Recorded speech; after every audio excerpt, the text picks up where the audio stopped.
were there. Did anyone else attend that? Okay, well, it was an interesting discussion. We had representation from the county, from nonprofits, and we really just talked about how can we do better, what's working well in terms of how we collaborate during emergencies across sectors, and what can we improve upon. And one thing that came up quite a bit was the need for additional MOUs to be established in the county and across, the counties, cities, and nonprofits. So I thought it might be a good, just short exercise today to think through what your organization or agency, how you collaborate already, whether that be with the county or with a different nonprofit, and what works, because I think this can inform how the COAD can facilitate future MOUs across sectors.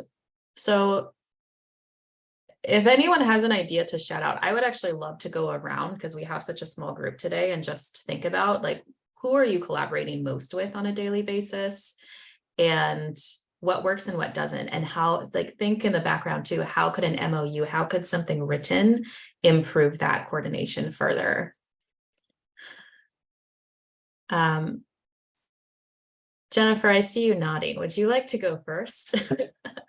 Well, that just really resonated with me. And I think it was maybe at a BACAN meeting that we kind of had this discussion. And I would just be really interested to see what other potential cities and counties are doing, right? Because ours maybe is not at that place yet. But from what I remember, there was someone in that meeting, and I can follow up with them. And I think they had like an MOU with probably, I think it was the city of Gilroy.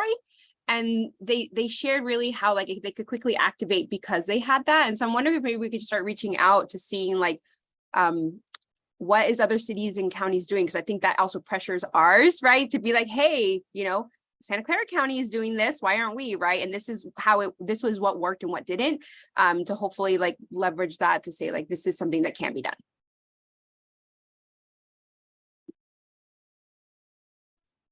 Absolutely. I think that there's a lot to be gained from talking to other jurisdictions, because frankly, I think different counties and cities have different levels of kind of a collaborative spirit. And that probably goes for the nonprofit sector as well. How much do we talk to each other? How much are we used to talking to each other before or during disasters? Santa Clara County, I think we know, like, at least some of their departments are much more lean forward in terms of collaboration with CBOs and nonprofits. So I think it would be a good exercise to talk to people outside of San Mateo County to see what their models are. But I will also say, this was mentioned at the budget hearings, the county budget hearings yesterday, that Department of Emergency Management is really looking to establish more MOUs with nonprofits and community-based organizations and faith-based organizations. And this is really the time. I'm not sure how many people know, but there is an outgoing director right now at Department of Emergency Management. And so knowing that with onboarding and, we don't know who the next director will be, I think this really is an opportune time to think about how does your organization currently collaborate with DEM, and how would you like to collaborate? And, we can talk about that here, but I think, it's also productive to kind of go back to your organization and say, what have we done in the past and what do we need to do better? I think MOUs can speak to how you talk to each other, like when you talk to each other and under what circumstances, but it's also about sharing services and sharing resources. And I think it maybe just like even making a list of how you would like to, like, what types of expectations would you like to set with the county, and make a wish list of sorts to bring up. And I think this is something we'll probably have to talk about at the next meeting in a more structured manner when we have a little bit more lead time on this, but it's something we need to think about now. Hi, Frankie, go ahead. Hi, everyone. Sorry, I was a few minutes late. No surprise, technical difficulties, hence I'm not on video either. And apologies, but I should say it now. excuse me, I do have a webinar I have to attend 11, so I have to head out early. So, and just again, since I'm newer to the group, I'm the director with San Mateo County Pride Center. But I wanted to offer, there may be some actual folks you want to connect with in San Mateo County to learn about work they're currently doing and work that is starting. And it's just like models, but different topics. So there's someone on the team at the Pride Center that if you want, I can connect you to. His name is Alex Golding. Excuse me, and he essentially fills our case manager role, but he was part of this sort of like San Mateo City DEI coordination, and they were working with all the different like nonprofit organizations separately doing DEI work and trying to better coordinate that. So it may be worthwhile talking to the county-led organizers of that to see how they were trying to coordinate the separate organizations, just as an idea. And then the other one is CID, the Centers for Individuals with Disabilities. They're now also just beginning a process where they're trying to emulate a model from Unite Us, which is a platform with Kaiser, to sort of streamline and coordinate care for older adults within San Mateo County. And that's kind of like case management services, but all throughout nonprofits and like healthcare. But that's a similar model. But they're just beginning that. So again, and it's through MOUs and reaching out to different organizations. And I just happen to have met with them this week. And I'm happy to pass their contact information because again, you can get an idea of already from how they're approaching people and what that looks like.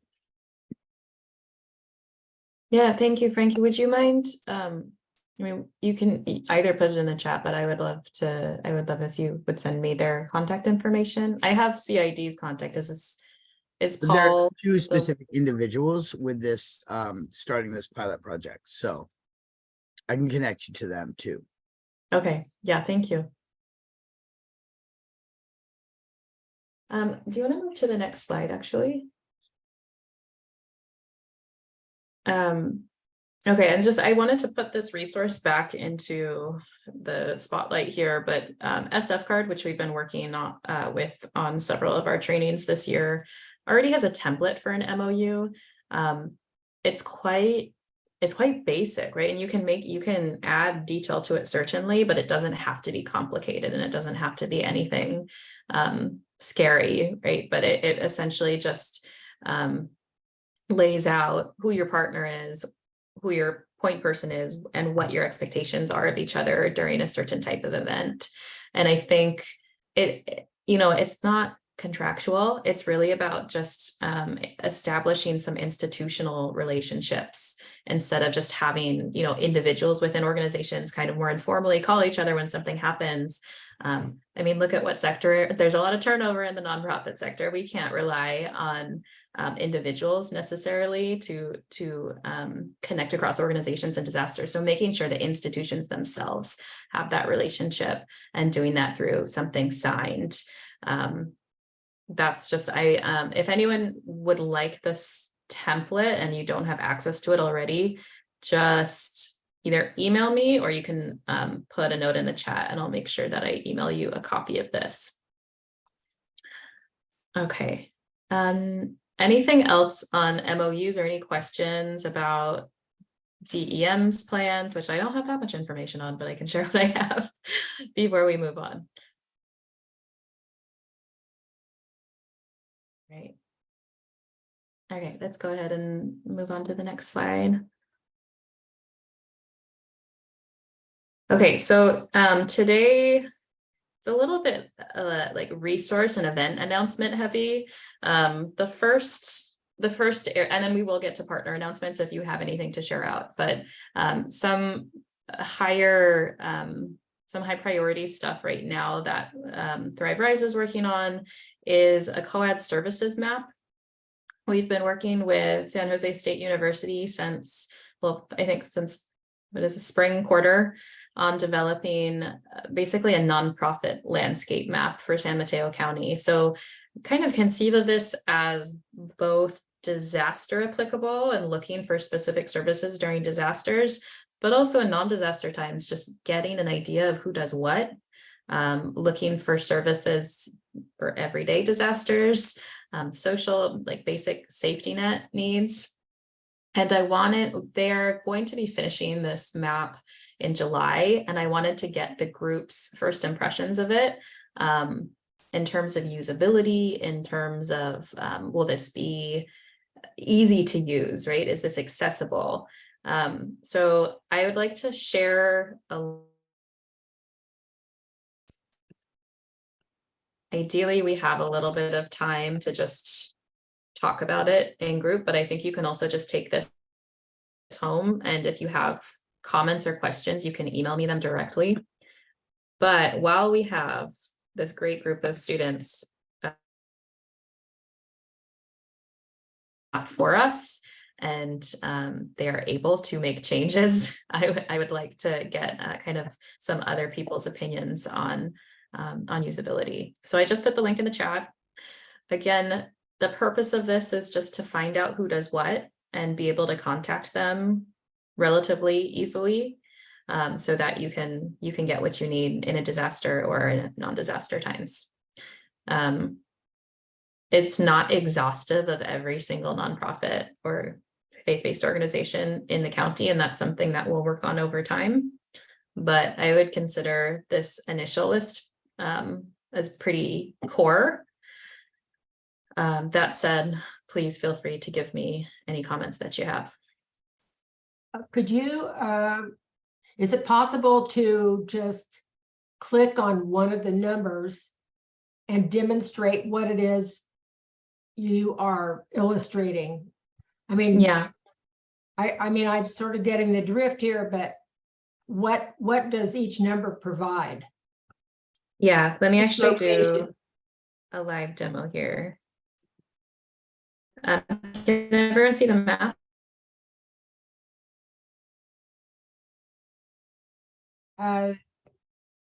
It's black. I don't know what you're showing. Oh, there you go. Okay, there you go. All right. So the idea here is, as a user, there are two sets of filters here at the top. And again, this is not complete yet. There are types of organizations. So this was a little bit difficult because some organizations fall under multiple categories, but we did our best to make it as kind of instinctive as possible. So if you want and you're interested in a specific type of nonprofit, you could say, I'm interested in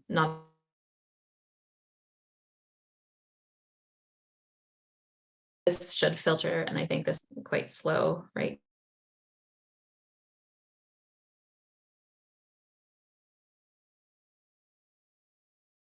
Which it's not doing right now, maybe because the students are actively working on it. It was doing this before.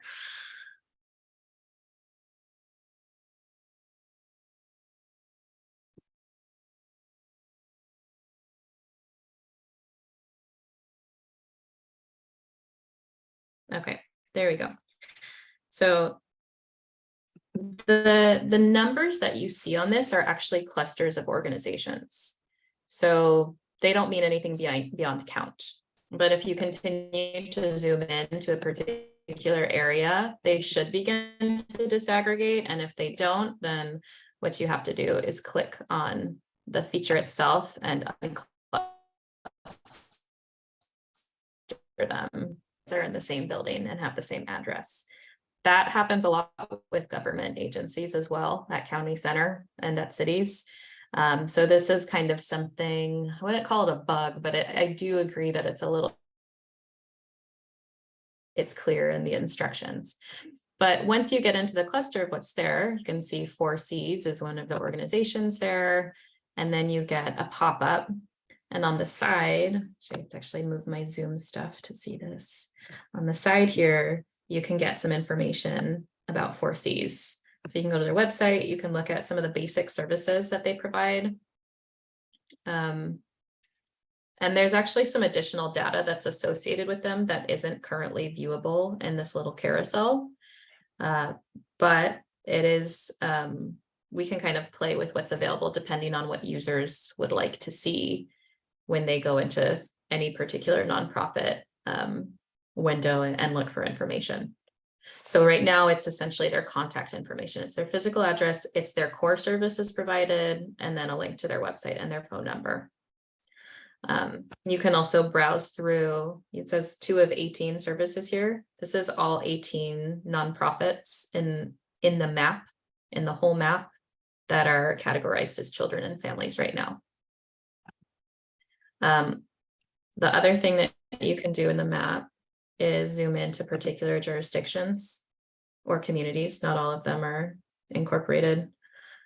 So if you want to go to East Palo Alto, it'll zoom in.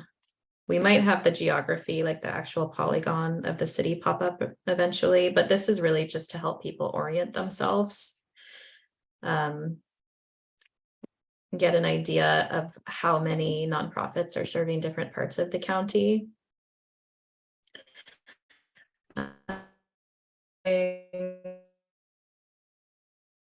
actually currently working on, so I'm not sure if it's going to be available right now, is a search feature where eventually we should be able to search specific types of services using keywords.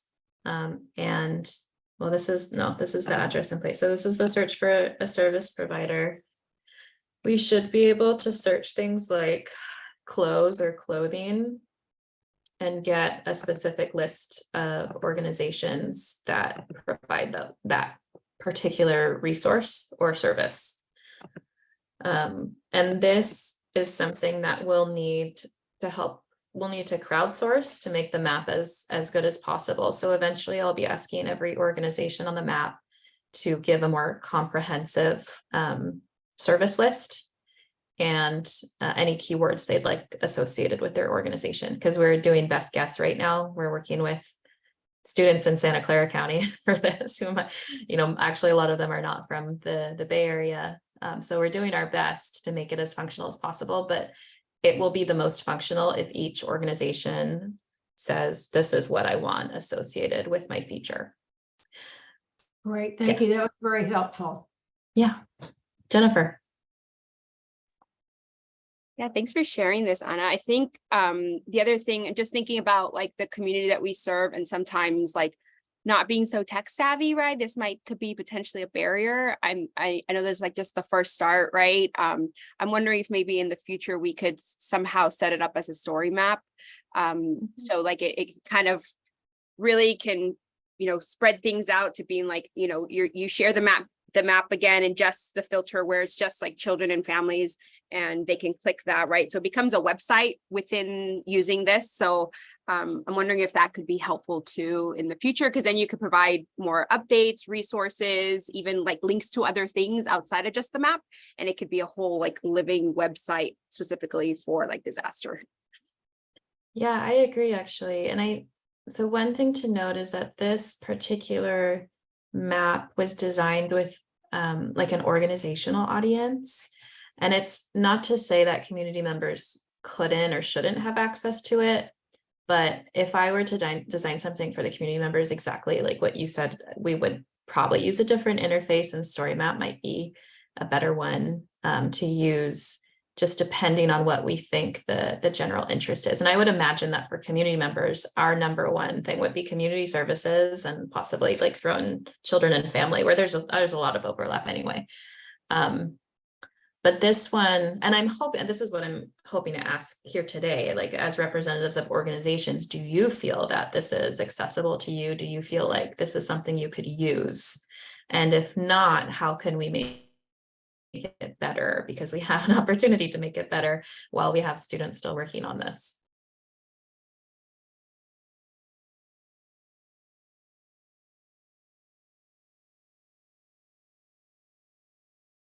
Hi, Irma. Hi, apologies. Also having some technical glitches this morning. My comment on this is it's awesome. I guess my comment is in the contact information, is it possible for there to be a contact person name and email? Again, if this is for us as organization to organization, like who would be the first person I want to talk to at this, as another organization to collaborate or to inquire about, programs and stuff like that. So is there Absolutely. another level of detail in there? There is. And so this this information that you see in the little carousel, that's only a snapshot of what information is available on the back end. What I've been struggling with, and I would love your input on this, is balancing having an emergency contact person potentially with their cell information with the extensive distribution of this map. I think I use my cell phone. I use my personal cell phone for work, and I give it to organizations that I work closely with. I wouldn't necessarily want it on a map that's super public. And so we've been thinking about this, and for organizations, especially in disaster time, you don't want someone's office number. No one's in the office anyway. You need someone's cell phone number, and you need their name, and you probably want to develop a relationship with them before this all happens. We want this tool to be able to facilitate that. And the reason that hasn't appeared on the map yet is because we're trying to balance the privacy question. So we're trying to think through some potential scenarios where we can add this information so that it is useful, while potentially password protecting this on Thrive's website or doing something else so that like people's personal contact information isn't widely distributed. We did see that it's not an exact parallel, but during the storms, there was a private HSA number that got distributed on Nextdoor, and that caused all of this concern about like, how do we do emergency communications while also making sure we're, not violating like people's internal rules about how numbers are distributed. So that's a long answer, but yes, I want to add that to the map. When we do that, I will have to send out a survey to probably everyone who's on this map to choose their contact person for organizations and add that in. The reason it's not there yet is because I haven't figured out the privacy question. And this is Thanks. Frankie. I'm sorry, Frank, go ahead. No, go ahead. You can finish. I was just saying that makes sense, because there is concern about personal information, and like you, I use my personal cell phone for that. So I know there's probably some technical solution, like, when you email somebody from Craigslist, there's a ghosted email, right? It doesn't go directly to them. There's some intermediate technology there, and that's probably complicated and expensive, but something like that might be a solution. Yeah, absolutely. Frankie, did you have a comment? And I was only going to add, and and I'm sure it's already been thought of, but when we're virtual, and we have like for our peer support groups that happen in the evening, we have a virtual phone tree if they need something. And so because like the first line, if they're not available, who to go to next and who to go to next. And so I imagine when the phone numbers are available, then there would be a series of phone numbers to call, and then you're going to have to add that to the mix too. I think that's a good idea, actually. And it's good we're bringing this up now, because it is easy to add information to like existing columns, and it's harder to add the columns and have them connect to the map later. So if we can just even get the space for those additional contacts added in now, we can always add in multiple contacts later as we get that information. So I'll definitely pass that on to the students. All right, any other comments on this in terms of usability or questions about how it works? And I think that this is a really, really great map and I'm really excited. I was just thinking that maybe when it gets unrolled, if you have the bandwidth, it'd be cool to do like a webinar or like a little seminar and just quickly explain how it works to everyone. Cause like I never got the GIS training in school, so I'm still like learning how to use these maps and I can figure it out by kind of clicking around, right? But just, I don't know, that'd be kind of cool to like maybe formally have a training on how to use it. Cause if it's an emergency, I probably will be like a little more stressed than normal and might not, Absolutely. yeah, have the like, I don't know, not be thinking straight. And so it'd be a little bit hard, but I really, really like the map. Yeah, absolutely. I think a webinar would be easy to do. And at the very least, we could probably just do a recorded user tutorial as well and attach that to the splash screen so people can access that at any point even if they miss the webinar. So yeah, that's a really great idea. Okay. Well, feel free to keep poking around at this. I would just ask you not to distribute it at this time because it's still under development. But if you have any other comments or questions, don't use this button yet because this actually just it's a dummy. But you just email me if you have any questions or comments on the map. Okay. All right, let's get back into the slide deck.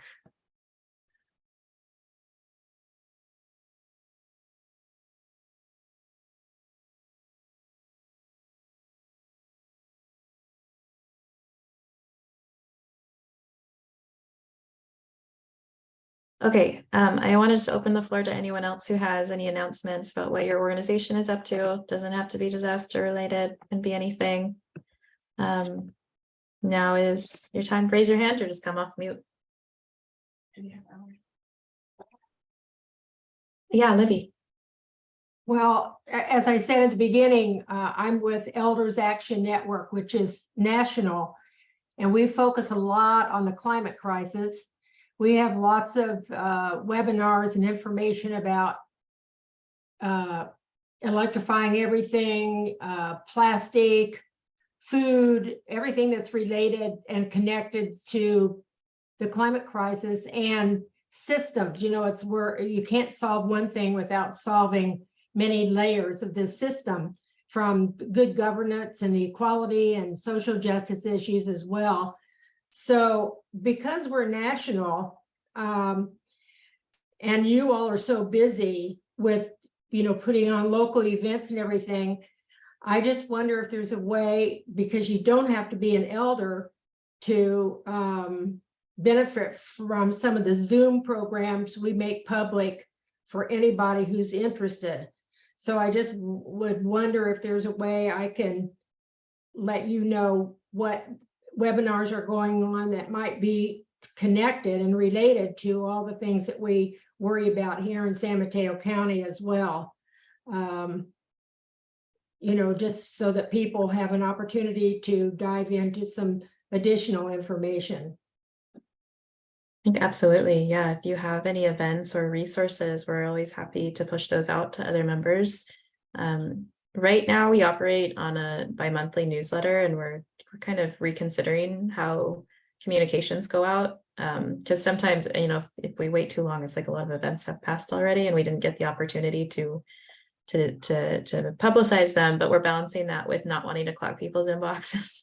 So but yes, we do want to move towards like pushing out more information more frequently in a way that is like a happy medium for that. So please do send anything my way, Libby, if you feel like there's a good overlap with climate resilience or disaster resilience. Absolutely. Okay, great. I'll stay in touch with you. Yeah. And then you all obviously will decide, you know, what's relevant and helpful to the county, to where we live as well. Absolutely. Okay, great.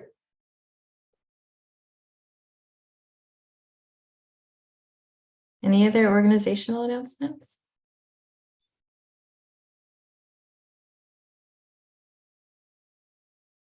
We were expecting Kevin Foyles from DEM, but I failed to remind him. So the last meeting, we discussed cooling centers. and the need to better organize the how and the when and kind of the structure of getting people there. A couple of questions came up. One was, are pets allowed in the cooling center agreements that DEM has established recently with Sheriff's Activity League? The answer that Kevin found for that was no. And so we need to think through some alternatives to that, because I think that is something that would potentially keep people back from accessing a cooling center. That's actually one that is even more worrisome, because I think we typically expect people to just go to the supermarket or to a mall with their pet, but those places are not usually receiving of pets if they're not service animals. So cooling center might just be someone's only option outside of their home on a hot day. That's where I think we really need to certainly push for more flexible rules around that in county and city cooling centers, but also look to some of our community-based kind of safe havens during hot days, including church congregations. We have not really gotten any more information about transportation services to and from cooling centers. One person had kind of floated the idea of using public transportation to transport, in particular, older adults to cooling centers and people with disabilities. Hi. Mama. Thank you. Now, here, you can give these to her. Over here. Thank you. I want some too, Mama. Yeah, we have some in our bowl. We have our own bowl. Hey, Jennifer, go ahead. Just when you were sharing that about like transport, how to get to the cooling centers, I know that Samtrans just came out with a pilot program in East Palo Alto and Belhaven that's kind of like a ride share.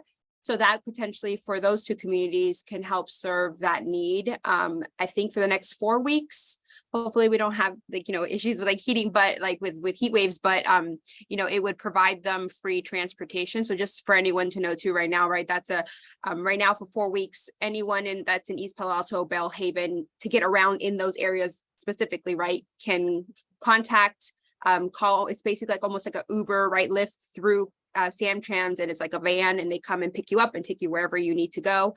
And I think after that, it's a very like nominal fee. It's not going to be as expensive as like if you were to get an Uber or Lyft. And so I think it's going to be a really great resource to have for community members, especially that like are maybe elder, and maybe even just walking to the bus is an issue, right? Or waiting in the heat to get somewhere.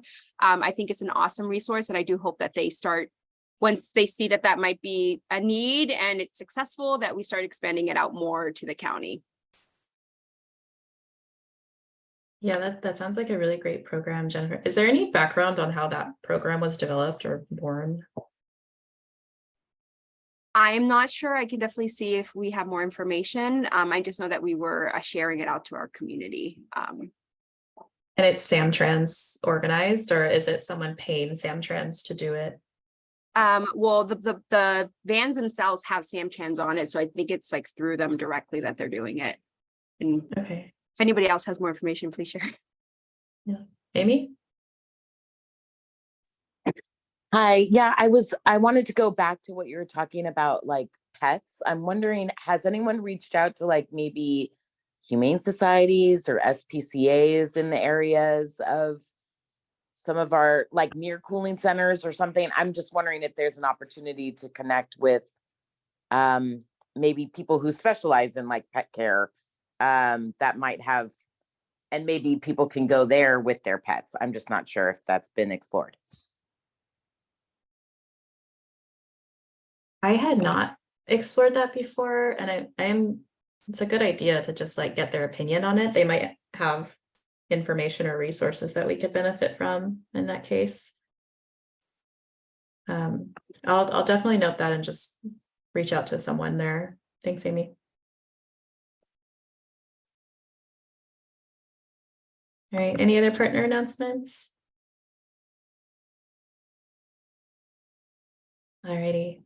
Well, here comes the wave of Thrive announcements then. No, I mean, we have a movie night this Friday, but so far no no major announcements coming down the pipe so far. We're all still in the busy planning period. Where do you hold movie nights, Frankie? Well, it's at the Where Pride does- Center, actually. Oh, in San Mateo? Yeah. Oh, okay. I've never been there. Oh, well, Close it's by. lovely, and we put a lot of work into actually making it a lot more accessible, because it's not a accessible space in and of itself. So, and that's what we like, it was important during while we were physically closed, had to capitalize on it. So so for example, the only conference room was up a flight of stairs, and it was really small. So during the pandemic, when I knew we were gonna have to reopen, obviously, we built a main meeting space in the main room, so it was on the main floor, and then made it so that it was shiftable, so that when people met, they were able to control their own distance, added air filters, put in windows that opened, ventilation, improved the art. And then even when before our reopening, I invited the team to actually nominate any leaders that were LGBTQ. That's how we named our offices, actually. So we have the Margaret Cho room and the Frida Kahlo room and the Margaret Johnson room, and actually the entire main room for anyone who gets funding through BHRS is actually named after the new director, Dr. J. Africa, because he is an LGBTQ leader and icon that the team is inspired by, and is actually was the director of Ode that signed the contract that got us started. So, and they're all framed with a little snippet about who they are and why they inspired the team. So please, I encourage you. It's this Friday evening. They chose but I'm a cheerleader. Popcorn, candy. That's my big announcement. That's amazing. Are they every Friday? It's gonna here's my dad joke. It's gonna be a gay old time. Sorry. Sorry, not sorry. Is there gonna be another one? Is it every Friday or monthly? It's they're called Friday Flicks. This is the first one. So they're gonna be monthly, yeah. Okay. All right, I'll make the next one. Thanks, Frankie. Anna, can I share something real quick? Yeah. Yeah, sorry. I shared the link for the SamTrans services, and then also wanted to highlight, because I know that Irma's on here, that it looks like it's also a pilot for Half Moon Bay. And so I know that is sometimes a disconnected community too. And so that resource is also available to them as a pilot right now too, until the end of July. And then it will be then a cost to the community to use it. And Jennifer, did Nuestra Casa have plans to frame, like in this pilot period where it's free and we're also just in summer right now, are you going to frame it that way as like, hey, if you need to get somewhere cool, you could use it and it's free until this date? So we'll usually more just doing outreach to share to the community. It's a new resource available to them. Not technically tying it to potentially to help with cooling or having to get around to when it's hot. But it's just more right now we're just sharing it out. We're an outreach partner for the SamTrans pilot. So our promotoras are out there right now sharing about the program in East Palo Alto and Bellhaven to make sure that the community is aware that is available to them.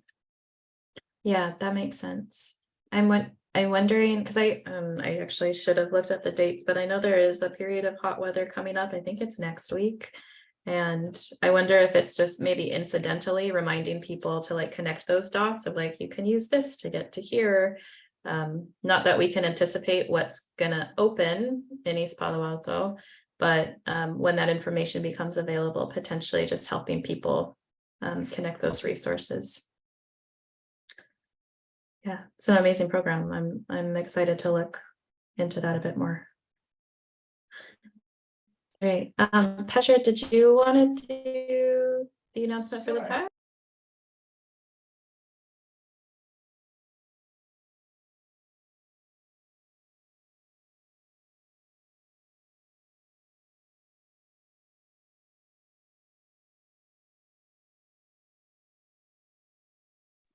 Okay, now hopefully you can hear me. Anna and I are actually in the same room, so we're trying to not make you guys hear terrible echoes. Anyway, so tomorrow in person at the Chan Zuckerberg Initiative in Redwood City, we're going to be doing Rethinking the Way We Move. So we have this Silicon Valley Bike Coalition, as well as representatives from the Office of Sustainability coming to talk about lots of different aspects around active transportation. So not just biking, but walking, bike sharing, electric bikes, how to advocate more for complete streets, for safer streets. How do we get over kind of the cultural bias against for cars, against other kinds of transportation? So it should be a really great conversation, and we hope you can join us for that. We'll also be able to take away some advocacy tips to how to make this all friendlier ways to get around. And then hopefully all of you have gotten this email 20 times already between us and the county, but this is actually really important for the emergency services part. Measure K, for those of you who don't know, is a sales tax that San Mateo County has had for a while that essentially is kind of a fund that can be given for in many different ways. And in the past, it's been done a little more haphazardly, and they're trying to get it to have a real specific way of distributing the funds, as well as very specific things that it'll be distributed to. The Board of Supervisors has picked 4 things. One of them is emergency services. Another one is families, mental health, and housing and homelessness.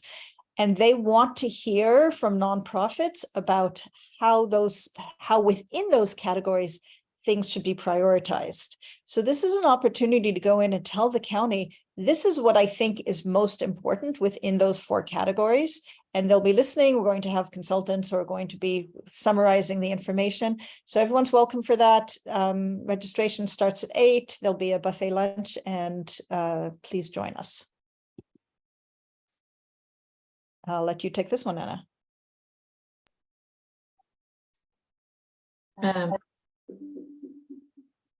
First, does anyone have questions about the Measure K funding or the tag? Okay, so there are 2 emergency preparedness events coming up. They're both organized by the county, but one is specific to North Fair Oaks. The North Fair Oaks, they're calling it the Personal Safety Preparedness Day. It's a community preparedness fair. There was a lot of effort to make this event fully bilingual. So they're looking at getting, firefighters and other emergency personnel that are bilingual Spanish English to do the actual workshops and demonstrations in Spanish, and they'll also have English as well. It's family friendly. I'm going to be bringing my son Elio. He's going to be tabling with us actually, but there should be a kids corner as well. There's going to be free food. It's a free event, and really the purpose is just to get community members engaged, to get them a little kind of familiar with some of these emergency preparedness skills that could potentially be a segue to full CERT certification eventually, because that's a whole different kind of monster, usually a 9-week course, but this is kind of to get people to get a taste of it. So it's July 15th, 10 a.m. to 2 p.m. The classes will be throughout the day, so it's not like you have to stay the whole day. You could go and go to one workshop and then leave. But we have these flyers available for distribution. I also have social media friendly posts that I can distribute to nonprofits if you'd like to promote this on your on your channels. And so I can actually put that in the follow-up email for this meeting.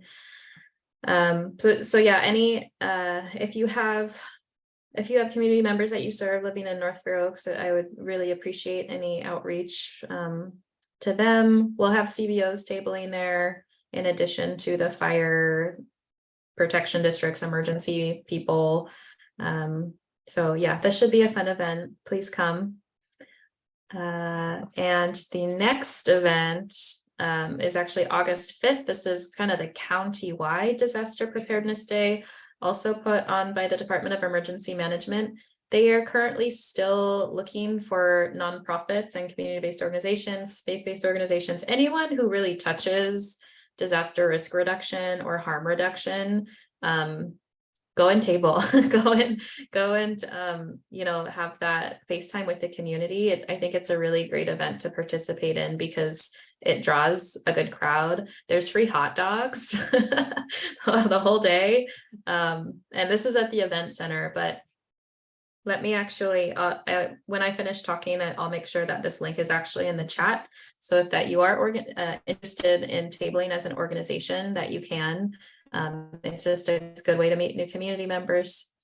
And for them to, I think another big thing here is I like going to an event and seeing people I know, and it's much more accessible and kind of a friendlier tone for me. So hopefully the presence of our community-based organizations are a draw for people as well.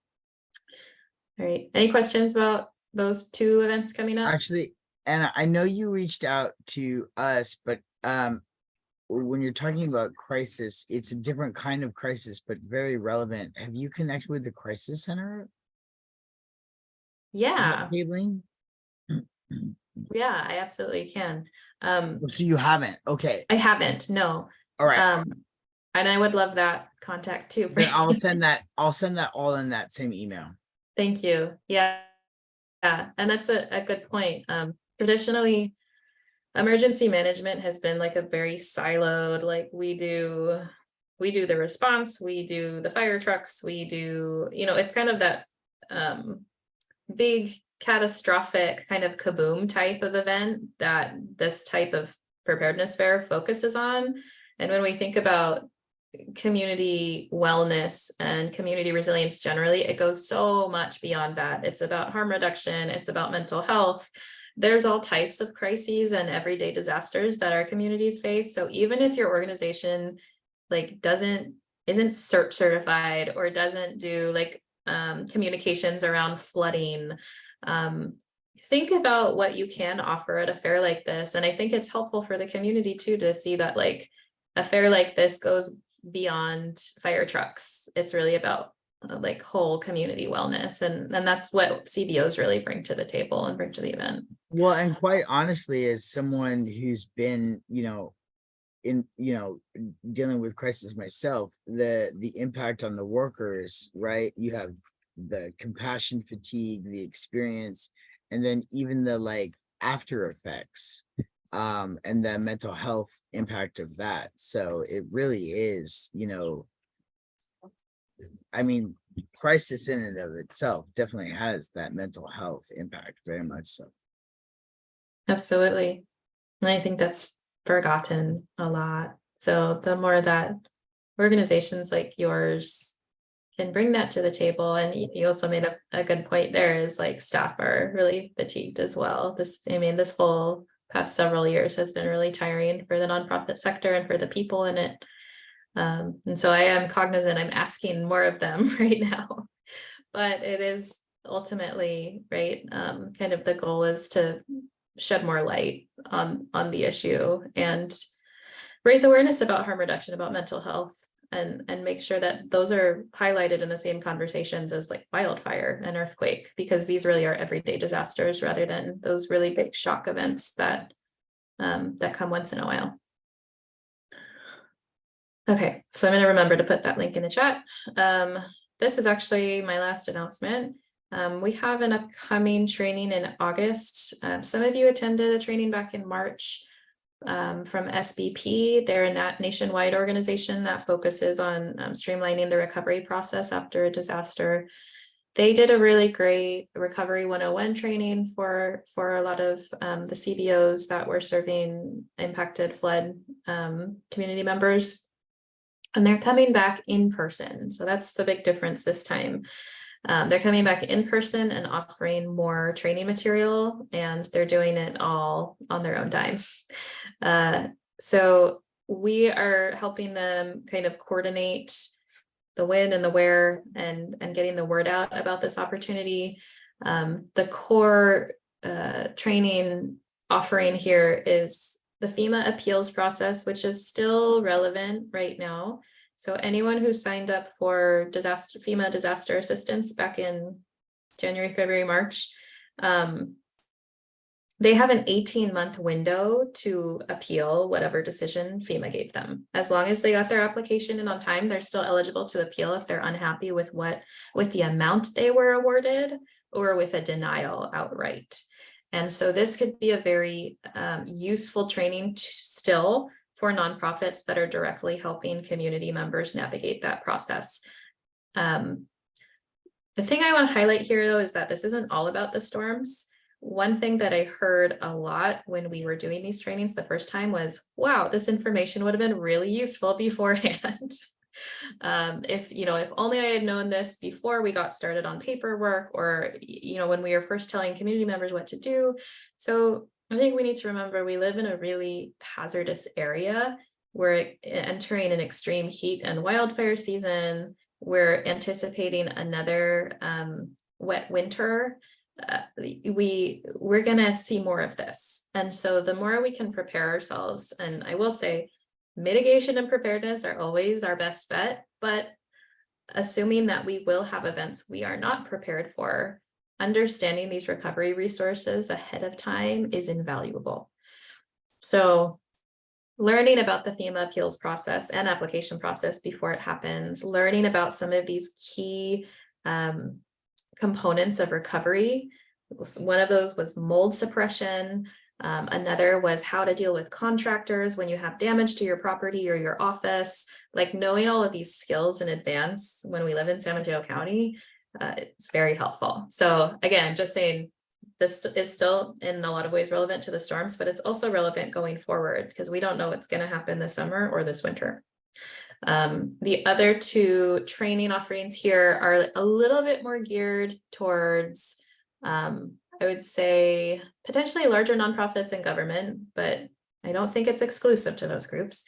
They offer something called Toyota Production System, which is essentially like a model to make your systems and your protocols more efficient and more conducive to recovery. So it's really almost about, it might be kind of like strategic planning and just like developing better protocols for your organization. And then the other is forming a long-term recovery group in San Mateo County, which has been it's been talked about since the storms impacted us last winter, but essentially a permanent structure in San Mateo County that is charged with supporting residents who fall through the cracks of FEMA and kind of Cal OES resources, which are a lot.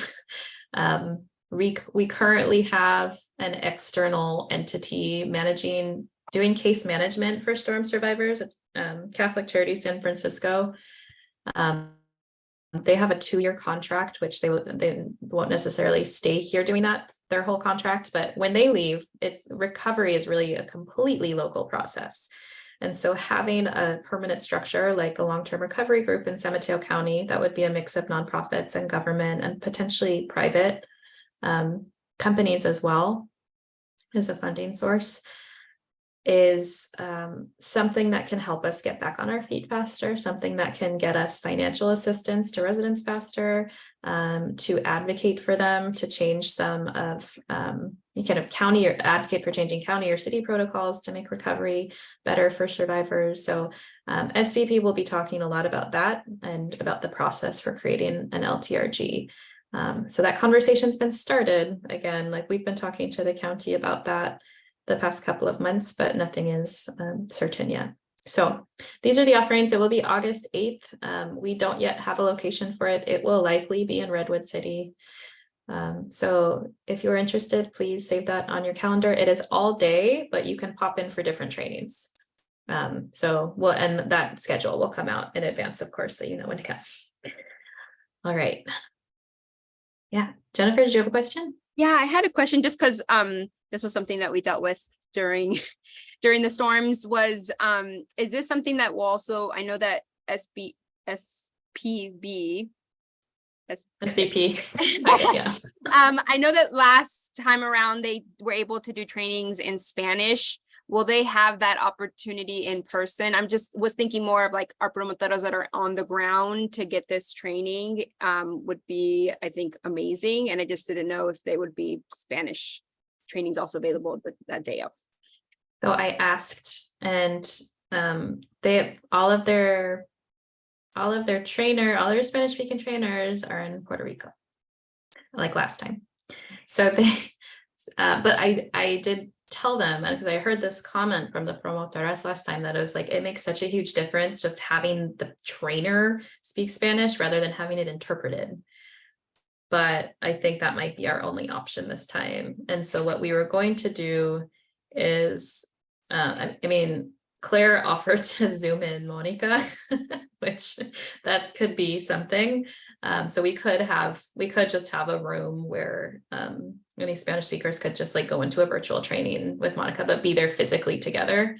And the other option is having live interpretation with headsets, which is not my favorite, but it's better than nothing. Okay.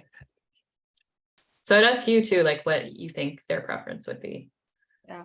Well, I just know that sometimes it's nice to hear other people's thoughts and ideas too, to be like, this is what somebody else is saying, right? Because maybe some people do have a little bit more knowledge, right? And they're asking certain questions, and maybe like our community wouldn't know to ask, right? And so that we can then get that knowledge from that, right? So I do see sometimes where translation directly is a barrier, but also too where it could be a positive, where like the translators can then share, like somebody shared this question and this is what they responded to, right? That maybe would be missed in that other training. So it can be both, right? I just think that, yeah, there's still a lot that we need to get out to the community about disaster, right? Because people still are dealing with health issues and things because of the previous floods, and they don't know their rights. They don't know what the process they could have done to prevent a lot of things. And so I know that on our end, we're just trying to gather as much information as we can to help this time around that,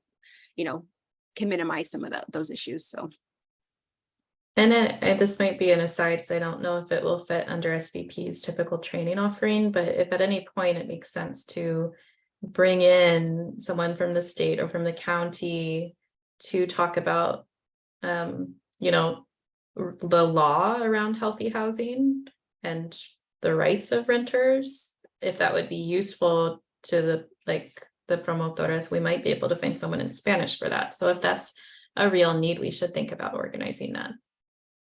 Yeah, and I'm just wondering too, like, is anybody else in the group, have they found something that worked, or is hearing from the community of like, things that people are still dealing with? Like, I know just this past, I think it was in June, in like the beginning of May, I spoke to someone saying that they still are like driving a car that has mold in it from the rains, right? Like their insurance wouldn't cover it, and they can't replace it. And so like, they're still driving in a vehicle that has mold, like their house still has mold. Has anybody else been hearing things like that from the floods?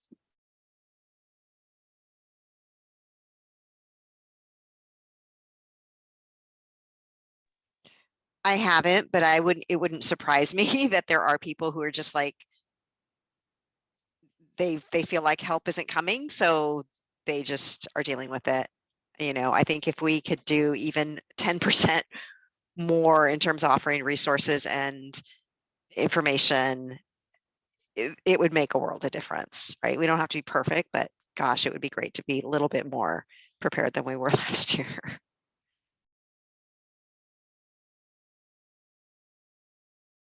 Yeah, I think there's a lot to do around flood preparedness this year. I think we just have to assume we might have a similar event or events. And that might be something like almost a specific series of trainings that deal with like, how do you arrange sandbags? Where are sandbags going to be? That will require a lot of coordination with the county, of course. But then also like mold suppression before the mold happens. I mean, I think I know that personally now, something I wish I would have dealt with before the storms happened. But yeah, I think we certainly know the type of storm that can happen in our communities now, where I think people were caught by surprise last winter. And then I know we're working, we haven't finalized it yet, but we are working on a noticias for emergency preparedness. And so that will also be translated in Spanish. And so like, I'm happy to share that out too. Like, it's just very like broad, basic information to get people started to even think about what is emergency preparedness, right? And one thing in there that I learned also about this flood season and everything, and wish I had, was that you can get like renters content flood insurance, right? So you don't then rely on maybe a landlord that isn't going to do the right thing for you if like a flood happens, right? That you can make sure at least that your personal belongings you can replace those, right? Because a lot of times like people don't dispose of their belongings because like I don't have funds to replace those, so then they're living with things that are full of mold, right? It is additional cost, right? But I think when I had looked at it, it could be anywhere from like $300 to $400 depending on what you have, but it would then cover all your personal items like furniture and everything. Doesn't cover car, right? You would need full coverage for that. But at least it's a start, right? To say, okay, maybe there is barriers for you to feel like you can apply for FEMA assistance, and maybe spending $300 a month, $300 like or $400 a year to cover your, personal belongings might be worth it. Yeah, I agree. These are community facing trainings then that I think we'll want to work with you on. And yeah, please let us know and go ahead and send us the noticias or whatever it is. Not that like, I think it's useful like from our level just to like show other organizations what you're doing, because we're not going to have any more reach in the community than you do, but it's a nice model that we can show other CBOs. And I think this one's really broad, that it doesn't really tie directly to like our community itself. So it's just like, here are some resources or things to think about. So everyone can just share it out, right? As a first step, right? It's like a newsletter, right? So it's going to be like a pamphlet opening that you can have. So like it'll be on our website, and then we'll be sharing it out to our community, but happy to like, send it out as a PDF if people also want to print it to say, hey, this is what another organization did. Like, you don't have to reinvent the wheel. Like, it should have all the basic information that people should know of, like where they should be looking for when there is an emergency, right? There's like QR codes on it, but then it's also going to be in English and in Spanish so that people can, actually be able to read the information. So I'll be happy. I'll share that out to you. And then, once that's out, because hopefully it can help a little bit to get the community like aware of what is emergencies, right? And that, why it's important to kind of start getting prepared for those. Yeah, absolutely. That's a great idea. All right.